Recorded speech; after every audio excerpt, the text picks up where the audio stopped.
Buenas noches, gracias por estar con nosotros. Comenzamos con la información. Hemos visto en las últimas semanas y lo hemos destacado aquí el buen trabajo que se está haciendo en la campaña de vacunación en la Ciudad de México. Prácticamente hoy se dio un paso hacia la vacunación masiva porque tocó el turno a las dos alcaldías más pobladas, la Gustavo A. Madero e Iztapalapa, pero algo pasó. De manera concreta en Iztapalapa, hoy las cosas se descompusieron y vimos imágenes como esta.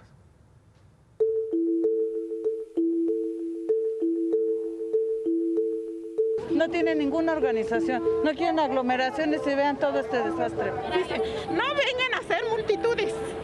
Y mire, aquí dice, respeten, vayan a ver allá. Y vayan a ver allá cómo están. Porque la fila llega, da toda la vuelta. Como gobierna, debería en realidad cumplir lo que está diciendo. Iztapalapa vivió su primer día de vacunación contra COVID-19 entre el caos, la desorganización, la improvisación y el enojo de la mayoría de la población de más de 60 años que acudió por su dosis de Sputnik. Esta delegación es un auténtico desorden. ¿Cómo es posible que hagan esto y no respeten los horarios? En el Deportivo Santa Cruz Mellehualco era tal la cantidad de gente que era casi imposible ubicar dónde iniciaba y terminaba la fila. Cientos formados sin un orden, sin que se les respetaran los horarios de su cita, donde las sillas de ruedas para ayudar a las personas con problemas de movilidad escaseaban. Y en donde hubo un trato diferenciado, ya que a algunos se les daba ficha para la vacuna y se les permitía su ingreso sin mandarlos a la fila. Señora, ¿quiere decir? A las 11 y tanto, casi a las 12. ¿Ya no se formó? Quieren formar 2 veces. Venga de este lado, Dejen pasar a la gente. No, el comprobante no necesitamos, papi. Necesitamos el talón de registro. Aváncele, por favor, avance. Ustedes nada más pidieron comprobante de domicilio. No. Es el registro. Si ustedes hicieron el registro, con el registro, papi. No trae ningún documento más que el comprobante de domicilio. Sería suficiente, ¿no, señorita? En la norma dice que es comprobar su Porque aquí adentro le van a pedir su CUR. Ahí está esto. Aquí está el comprobante de domicilio. Aquí viene su CUR, papi. Y adentro le van a Aquí viene el CUR, por si querían CUR. Ahí está el CUR. ¿Dónde estamos? Si no se va a saltar. ¿Me das una fichita? Hay mucha gente en esas mismas condiciones, señorita. Sí, de hecho. Cita a las 11, a las 12, a la 1. De hecho, se les está pasando, pero algunos luego no traen ni talón, no traen nada. Pero es discrecional, entonces. No, para nada. Aquí, en el Deportivo, la espera en la fila en promedio era de 2 horas. Pero este no fue el único lugar donde hubo desorganización. A 7 minutos de ahí, en la vocacional 7 del Politécnico, la imagen y los reclamos eran los mismos. La fila era inmensa. Pues no hay gente que esté ordenando, diciendo cómo va a ser, ¿no? Ahorita traemos varios diferentes horas. Necesitamos saber quién nos informa, porque pues vamos aquí revueltos, se podría decir. Entonces, no sé, Clara Brugada, por favor. Digo, no se pusieron de acuerdo. Yo pensé que pues ya habían pasado muchas alcaldías antes. Ya hay experiencia. Esto es un desastre. Ante la gran demanda, después de las 2 de la tarde, alguien improvisó una alternativa para salir del apuro y pidieron el apoyo de los microbuseros de la zona. Como podrán ver, este punto de vacunación es el más grande de Iztapalapa. Les estamos pidiendo y les estamos dando la siguiente opción de que puedan acudir al punto de Telecom en Periférico y Eje 6. Aquí hay transporte que los llevará y los traerá de regreso. Ellos no tenían claro cómo ni dónde llevarían a la gente, pero llegaron a apoyar. No, digo que vengo del taller, a mí no me mandaron así. Yo que no me mandaron a mí así de improviso. Ajá, apenas nos hablaron ahorita que si te podíamos apoyar y ya venimos. Yo creo que en Iztapalapa yo creo que es la delegación más grande, ¿no? Por eso es que hay más desmadres, ¿no? O no sé si no estén bien organizados, no sé. Así se fueron desfogando los centros de vacunación de la Boca 7 y Santa Cruz Mellehualco, pero se saturó el macrocentro de vacunación de Telecom, donde hasta el mediodía había tenido demanda moderada y todo había fluido con orden. Y aunque aquí se acortaron los tiempos de espera a menos de 1 hora, la gente también reclamó por el maltrato de los organizadores. La gente reconoció que también se sumaron al caos. Unos llegaron horas antes de sus horarios de la cita, otros llegaron a formarse sin que les correspondiera su letra, pero sobre todo consideran que hubo una mala programación de citas. Después de la espera, la gente salió satisfecha. Perdí 2 horas, pero puedo vivir otros 4 años. ¿Todo acaba aquí o...? No, que cree que me tocaba el día de mañana en Santa Cruz, pero mire. Bueno, pues ya lo decía Miriam Moreno, gran parte de esto, pues de que se complique, se debe a la gente. El gobierno de la Ciudad de México reconoció que las largas filas en las sedes de Telecom y Deportivo Santa Cruz Mellehualco se debieron a que se registró la asistencia de muchas personas sin que les correspondiera hoy la letra de su apellido. Y pues suponemos que la jefa de gobierno ya tomó nota de lo que no salió bien, va a corregir de inmediato e igual todo se juntó. Bueno, hablando de Iztapalapa, desde ayer se reportó mucha afluencia en el balneario El Alba, ubicado en Calzada Ignacio Zaragoza. Hoy volvieron a llegar las familias al lugar, pero se encontraron con que estaba cerrado con sellos de suspensión de actividades. ¿La razón? Bueno, las autoridades lo cerraron precisamente por las aglomeraciones de las personas y la venta de bebidas alcohólicas. ¿Qué pasó después? La gente de la zona de Iztapalapa, un grupo de unas 60 personas, bloqueó por unos minutos la Calzada Ignacio Zaragoza en dirección a Puebla. Bueno, pues pidieron que lo reabrieran, eso no pasó, llegó gente de la alcaldía, les explicaron los motivos del cierre y pues la gente prefirió regresar a sus casas. La jefa de gobierno, Claudia Sheinbaum, informó que en la ciudad se rebasó el 1.000.000 de adultos mayores vacunados, 1.031.760 personas para ser exactos. En Gustavo Amadero, donde hoy también comenzó la vacunación, las cosas fluyeron mejor.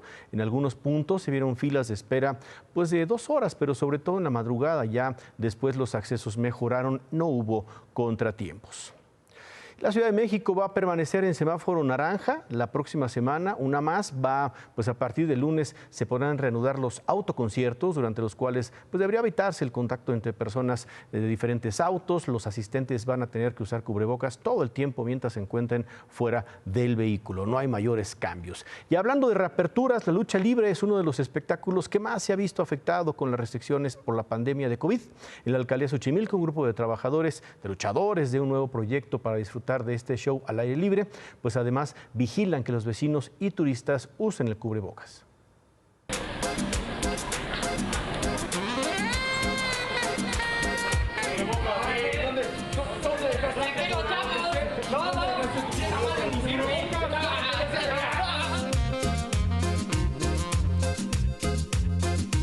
Ellos son Ciclónico, Mr. Jerry, He-Man Black, Gran Felipe Jr. y Black Power.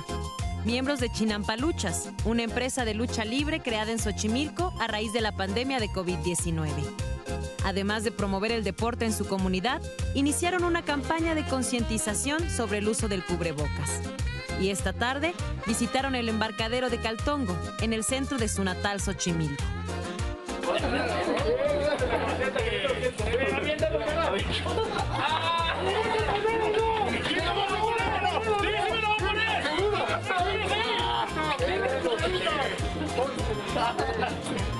Ahí está, ¿no? ¿Ya te lo vas a poner? Sí, ya.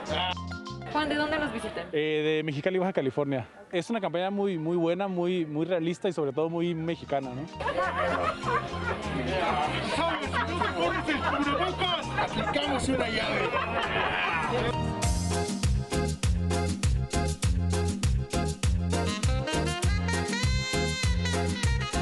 Los comerciantes y remeros de Xochimilco están obligados a usar el cubrebocas. Sin embargo, son los visitantes los que olvidan usarlo. Luego vienen muchos y no traen. Nunca se va a acabar la pandemia. Mira, aquí nosotros tenemos cubrebocas, damos gel cuando entregamos las micheladas. A pesar de la crisis que atraviesa la lucha libre por la cancelación de sus eventos, los integrantes de Chinampaluchas no se dan por vencidos. Están acondicionando un espacio de 1,000 metros cuadrados a un costado de los huertos del canal de Apatlaco para presentar ahí un espectáculo al aire libre. Vamos a semáforo amarillo, pues la verdad es que ya vamos a poder empezar a meter poca gente, solo un 20%, pero un 20% aquí son alrededor de, no sé, 200 personas, pero nosotros nos vamos a ir aún a la mitad de eso, que son 80 personas nada más en todo este terreno.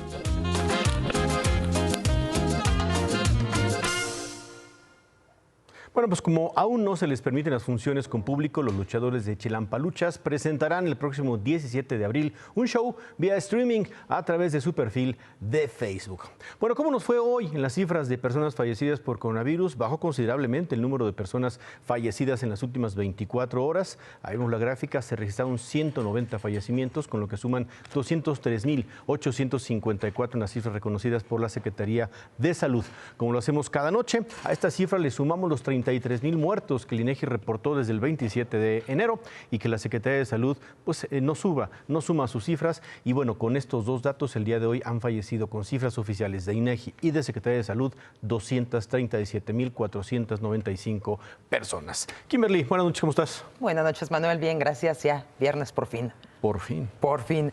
Y bueno, los Centros para el Control y Prevención de Enfermedades de Estados Unidos emitieron nuevos lineamientos para personas totalmente vacunadas contra el COVID. Si van a tomar un vuelo dentro de Estados Unidos, ya no va a ser obligatorio presentar una prueba negativa, solo su certificado de vacunación. En casos de vuelos internacionales, no les van a pedir prueba antes de salir de Estados Unidos, a menos que el destino así lo requiera. Mientras que al regresar, sí deben de presentar una prueba negativa. Para que una persona sea considerada completamente vacunada, deben de haber pasado 2 semanas desde que recibió la segunda dosis de la vacuna de Pfizer o Moderna, o 2 semanas después de recibir la única dosis de la vacuna Johnson & Johnson. A pesar de relajar los lineamientos, las autoridades hicieron una advertencia.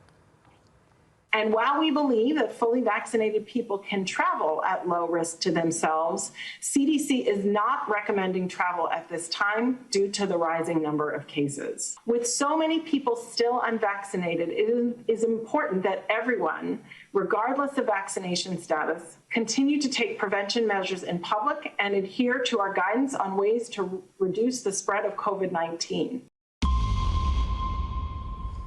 También en Estados Unidos ya se aplicaron más de 100 millones de vacunas, que era la meta original del presidente Joe Biden en 100 días. Estados Unidos tiene millones de vacunas de AstraZeneca sin utilizar, pero el doctor Fauci dijo que lo más probable es que no las vayan a necesitar. Justamente hablando de la vacuna de AstraZeneca, Reino Unido detectó 30 casos de trombos después de recibir la vacuna. En Francia hubo 3 casos de trombosis atípica relacionada también con la inoculación con Astra, y Holanda y Alemania suspendieron su uso en menores de 60 años. Y bueno, el presidente de Argentina, Alberto Fernández, anunció esta noche que dio positivo a COVID-19 e indicó que va a permanecer aislado. El presidente tuiteó que tuvo fiebre, un leve dolor de cabeza, razón por la cual se hizo una prueba de antígeno que dio positivo. Dijo que está a la espera del PCR. Hay que recordar que el presidente argentino se aplicó el 21 de enero la vacuna Sputnik.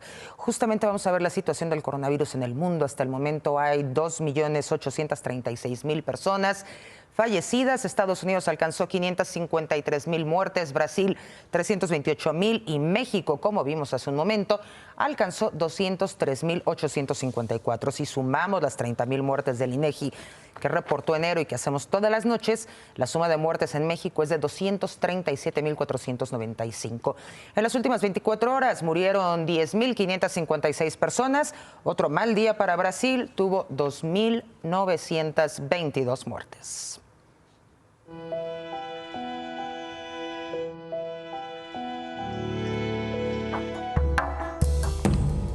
Bueno, ya casi un mes de la marcha feminista del 8 de marzo y con la coyuntura del feminicidio de la migrante salvadoreña Victoria Salazar, ocurrido el fin de semana pasado en Tulum, allá en Quintana Roo, esta tarde unas 400 mujeres, 60 de ellas encapuchadas, salieron a marchar en calles de la Ciudad de México y lo que hoy vimos se pareció mucho, es una especie de déjà vu de lo que registramos hace casi un mes.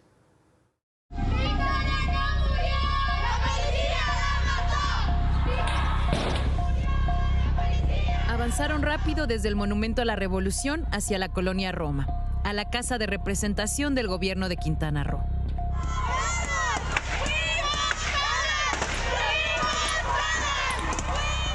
No comenzaron bien.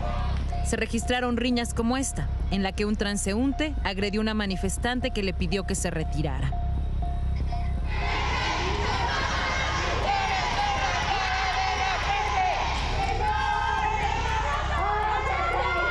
Durante la marcha hubo mujeres policía como esta, que tuvo que recostarse en el piso, víctima de un golpe de calor.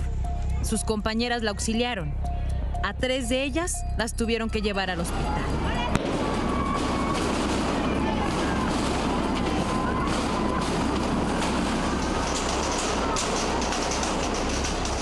La colonia Roma fue la primera parada. El contingente se dividió. Las que se quedaron lanzaron cuetones a la policía.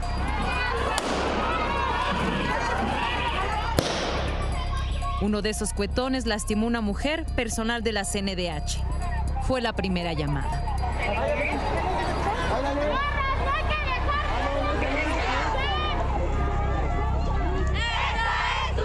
Poco después de las 4 de la tarde, las mujeres se concentraron en el Zócalo.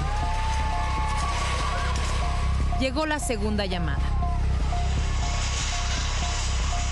En cuestión de minutos, y sin que la policía lo esperara, las mujeres empezaron a quitar las vallas que protegen el Palacio Nacional. Las mujeres policía se protegieron.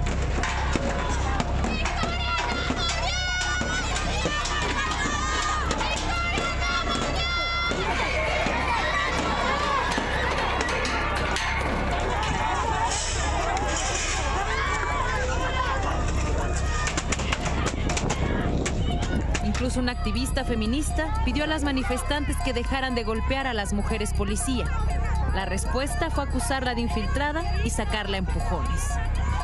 ¡Que no me vengan a decir infiltrada! ¡No me vengan! ¡Soy más honesta que todos! ¡Que todos! ¡Rásquenme! ¡Que van a encontrar honestidad! Los jaloneos afuera de Palacio Nacional duraron poco más de una hora. Las mujeres policía lanzaron polvo extintor para contener a las manifestantes. También lanzaron, en 2 ocasiones, un polvo color amarillo que provocaba tos.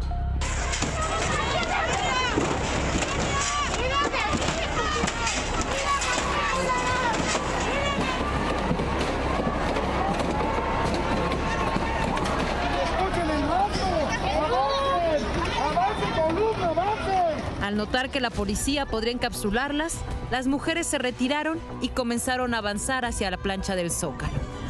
Ahí concluyeron la manifestación con la quema de los escudos que les quitaron a las mujeres policías. La protesta concluyó poco antes de las 6 de la tarde.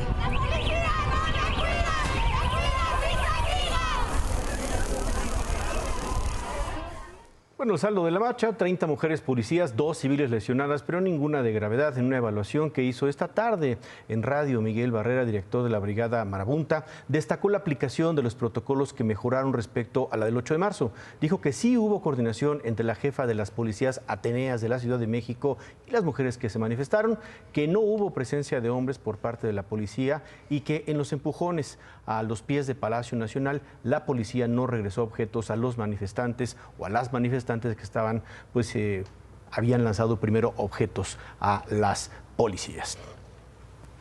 Y bueno, esta mañana un juez de control vinculó a proceso a la expareja de la salvadoreña Victoria Salazar. Este hombre, identificado como Héctor, fue acusado por el delito de abuso sexual en contra de una de las hijas de la migrante, quien además es menor de edad. Este hombre va a permanecer en prisión preventiva oficiosa por lo menos 2 meses más, que es el tiempo que se dictó para el cierre de la investigación de su caso. Y en más sobre estos temas, esta mañana fue detenido en Mérida un hombre identificado como Alexis Rafael Valadez, 24 años. Este sujeto está acusado de difundir fotografías íntimas de mujeres a través de Telegram, además de extorsionar a sus víctimas. Alexis Rafael va a ser juzgado con la llamada Ley Olimpia, que penaliza la violencia digital. Junto con este sujeto fueron asegurados 5 teléfonos celulares y 3 computadoras. Sobre esto, el jefe de la policía capitalina, Omar García Harfuch, tuiteó que en la Ciudad de México el cumplimiento de la Ley Olimpia es una prioridad. Escribió: compañeros de la Secretaría de Seguridad y de la Fiscalía de Yucatán lograron la primera captura por orden de aprehensión obtenida por la Fiscalía de la Ciudad de México en cumplimiento a esta ley. Gracias por su apoyo al gobierno de Yucatán. Y la diputada del Congreso de la Ciudad de México, Alessandra Rojo de la Vega, quien acompañó a la víctima desde que puso su denuncia hace 9 meses, dijo esto. Nadie te lo va a agradecer. Eso dicen por todas partes. ¿Para qué te expones? ¿Qué necesidad tienes? ¿Para qué ayudas? Muchísimas veces cuando he pensado que me hundo en la miseria y en el dolor, cuando aguanto malos tratos, comentarios humillantes, he creído que posiblemente tienen razón. Pero hoy es muy distinto. Hoy ese hombre que se sintió intocable por el anonimato que te dan esos chats de hombres donde comparten fotos íntimas sin consentimiento, él creyó que el anonimato lo iba a dejar fuera de peligro. Pero no. Gracias a que una mujer valiente alzó la voz, decidió denunciar para no quedar como víctima de la explotación de su imagen. Gracias a ella, este sujeto está en la cárcel.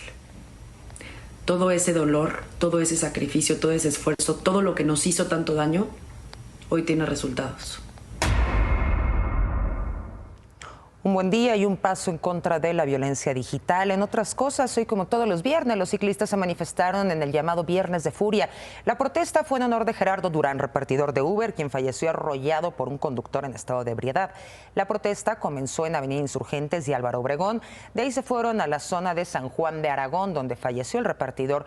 Ahí hubo empujones y una riña entre un automovilista y ciclistas.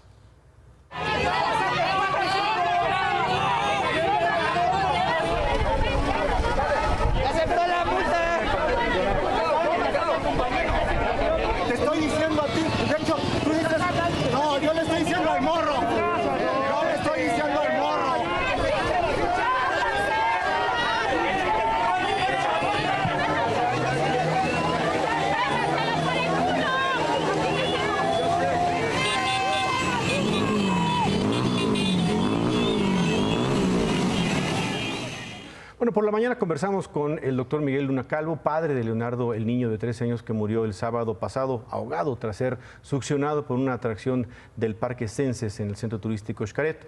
Nos dijo que se quiere justicia, nos habló de las irregularidades que vivió con la actuación de la Fiscalía de Quintana Roo.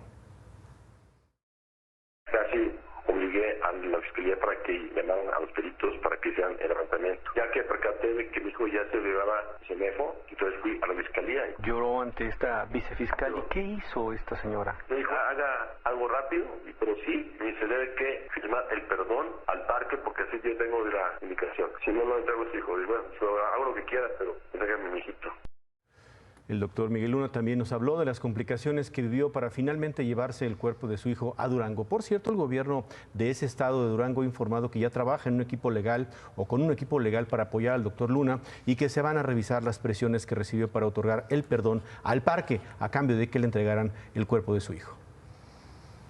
Efectivamente hay un señalamiento en relación con presuntas presiones que haya recibido la familia, lo cual pues queremos llevar a su total esclarecimiento.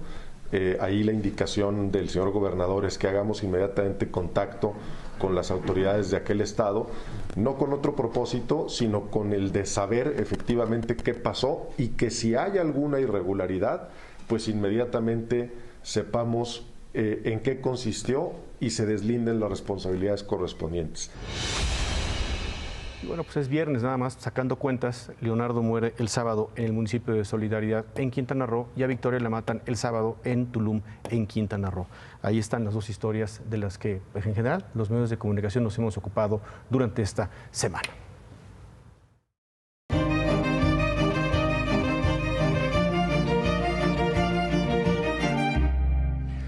Anoche, un juez de control vinculó a proceso a la candidata del PAN al gobierno de Chihuahua, Maru Campos. La acusan por el delito de cohecho pasivo en perjuicio de las finanzas del Estado. ¿Qué es esto?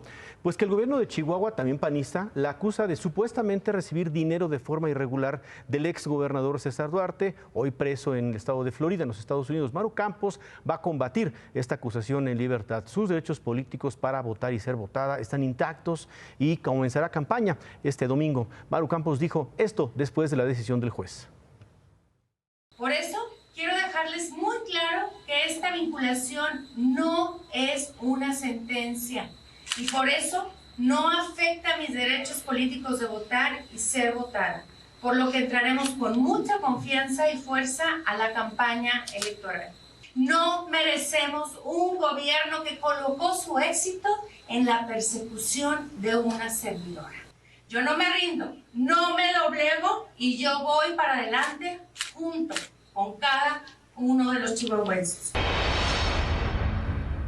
Donde también inician las campañas el domingo, bueno, pues casi todo el país, pero en Baja California en particular, ahí el gobernador Jaime Bonilla una vez más se lanzó duro contra el señor Jorge Canron, hoy candidato del Partido Encuentro Solidario, y pues el gobernador Bonilla lo culpó de la violencia en el estado. Lo señaló ni más ni menos de ser la cabeza del cártel Jalisco en Baja California.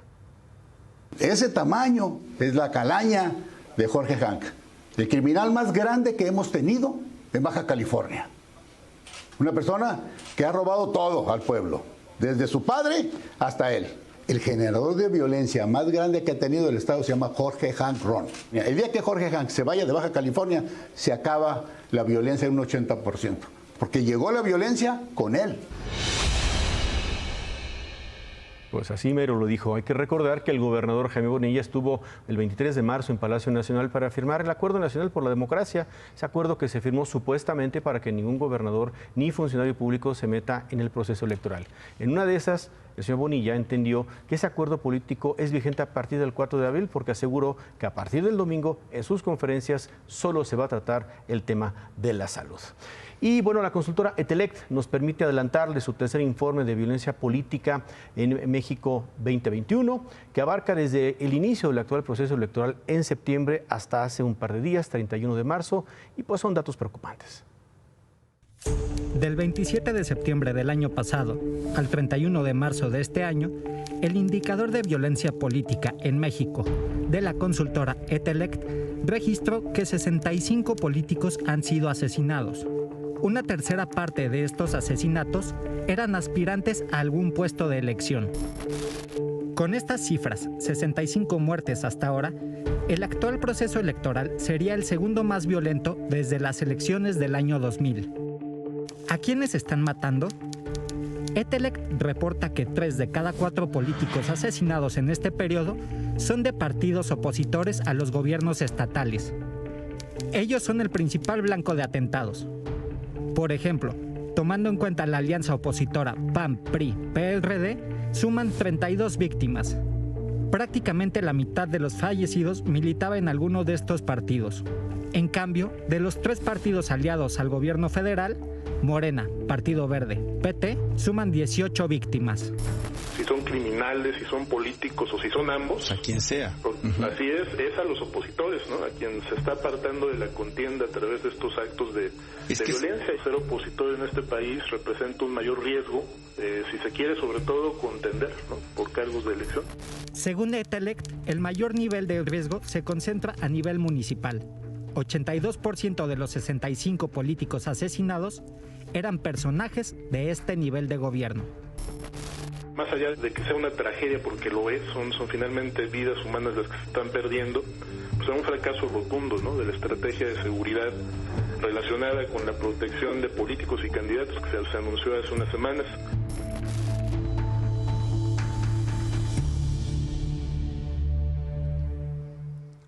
Edgar Tungui, quien fuera secretario de Obras de la Ciudad de México y comisionado para la reconstrucción tras el sismo de 2017, aceptó su extradición a México. Fue detenido en Madrid y compareció ante una audiencia nacional en España, donde aceptó la extradición. Aquí en México lo acusan de haber desviado 40 millones de pesos destinados a la construcción de las viviendas tras el sismo. Y en otras cosas, el domingo vence el plazo de la convocatoria que lanzó la Secretaría de Educación Pública para que artistas y diseñadores los ayuden a realizar las ilustraciones de los nuevos libros de texto, pero sin pagarles. En la semana vimos en redes sociales una campaña para boicotear la convocatoria. Varios ilustradores presentaron parodias de los nuevos libros de texto. Los vemos en pantalla, son ejemplo de esas falsas portadas elaboradas en protesta porque los ilustradores consideran un insulto que no se les quiera pagar su trabajo. La convocatoria de la SEP dice que el único pago por el rediseño de las portadas va a ser el ejemplar donde aparezca la obra y una constancia curricular. Y bueno, el responsable de esta convocatoria, Marx Arriaga, titular de la Dirección de Materiales Educativos de la SEP, respondió así a los artistas visuales. A los ilustradores del país, un aplauso. Las imágenes que he visto en redes sociales sobre la anticonvocatoria en esta semana son geniales. Algunas duelen porque llevan esa intención, pero todas son geniales. Las conservaré con mucho gusto y cariño, mostrándolas a mis estudiantes para referir el momento histórico que vivimos y referir su dominio artístico. Ojalá que tanta destreza pudiera acompañar a los libros de texto. Aún quedan un par de días para apuntarse a la convocatoria y créanme que los necesitamos. Los necesitamos, fue lo que dijo el señor Marx Arriaga, quien explicó por qué no se le puede pagar ahora, dijo a los ilustradores, y además aclaró que ellos no están precarizando el trabajo de los artistas. Dijo que ese trabajo ya estaba precarizado desde antes, cuando la SEP contrataba a las agencias para hacer estos trabajos. No podemos remunerar su trabajo por la coyuntura electoral que vivimos, pero en unos días, repito, no meses, no años, no solo es discurso, en unos días observarán los mecanismos que hemos estado diseñando, buscando la manera de concretar un mecanismo de apoyo, de profesionalización. Hoy se abre la posibilidad de que el libro de texto sea un espacio real en donde puedan participar de manera directa. Por lo tanto, el odio con el que han tratado la convocatoria lo que va a provocar es que el libro de texto gratuito vuelva a las manos de aquellas agencias que sí precarizan su trabajo al comprar sus ilustraciones bajo mecanismos de mercado.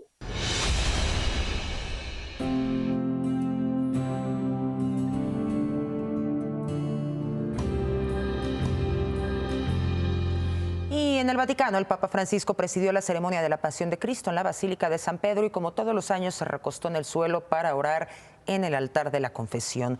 Por la noche, el Papa presidió el Vía Crucis, que igual que el año pasado se celebró en una plaza de San Pedro vacía y no en el Coliseo Romano debido a la pandemia. Este año el Vía Crucis estuvo protagonizado por niños. Durante la ceremonia, el Papa Francisco dijo esto. Dio onnipotente ed eterno, provvido rifugio dei sofferenti, guarda con compassione l'afflizione dei tuoi figli che patiscono per questa pandemia, allevia il dolore dei malati, dà forza a chi si prende cura di loro, accogli nella tua pace coloro che sono morti e per tutto il tempo di questa tribolazione fa che ciascuno trovi conforto nella tua misericordia. También el Sumo Pontífice acudió a saludar a las personas sin hogar que están siendo vacunadas en la campaña de inoculación de los más vulnerables que puso en marcha el Vaticano. Ya van 800 personas que fueron vacunadas con la dosis de Pfizer. Y bueno, en Jerusalén, en la Vía Dolorosa, tuvo lugar el Vía Crucis. No hubo peregrinos, pero las calles se llenaron de fieles, sobre todo palestinos, religiosos católicos y residentes internacionales.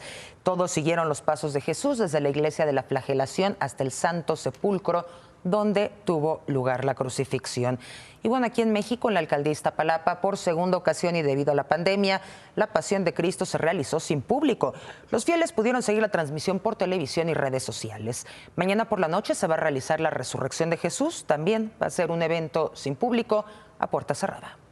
Muy bien, Kimberly, muchas gracias, buenas noches. Gracias, Manuel. Buen fin de semana. Igualmente, buenas noches. Bueno, vamos a ver estas cifras que son pues también inquietantes, todavía preliminares, pero de acuerdo con los principales medios estadounidenses, en el mes de marzo fueron detenidas 171,000 personas migrantes que cruzaron a los Estados Unidos de forma ilegal. 171,000. Tan solo, pues vamos a ver esta comparación. En abril del año pasado, Estados Unidos detuvo a 17,000 migrantes. En diciembre, 73,000.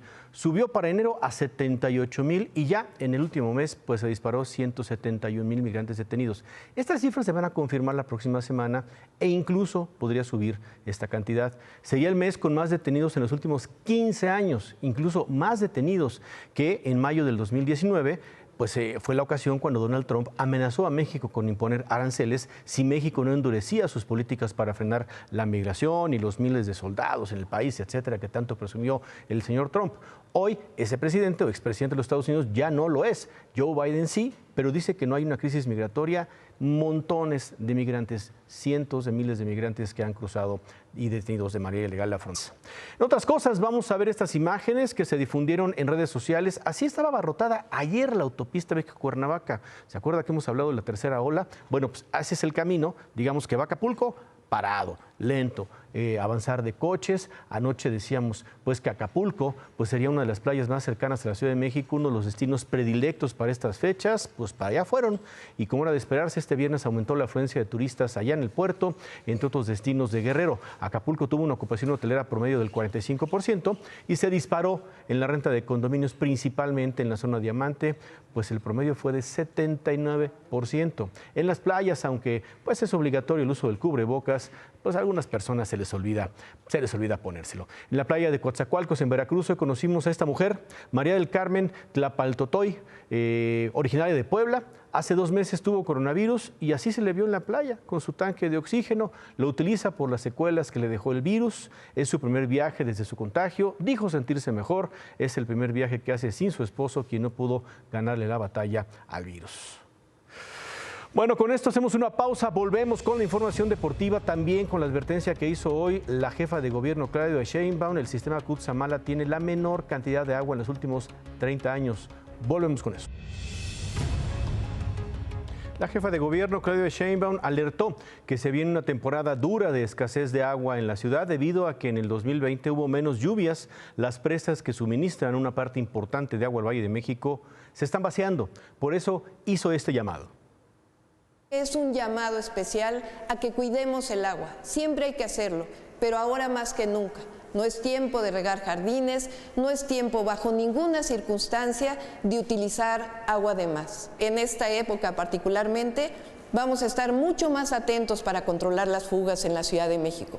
Así que repórtenlas tanto al teléfono que ven en la pantalla como en las redes sociales y vamos a estar muy atentos para poder controlar, particularmente en esta época de sequía, las fugas. Pues a tiempo este llamado. Con esto nos despedimos. Gracias por habernos acompañado. Se queda con ¿Qué importa? Buenas noches, buen fin de semana. Descanse.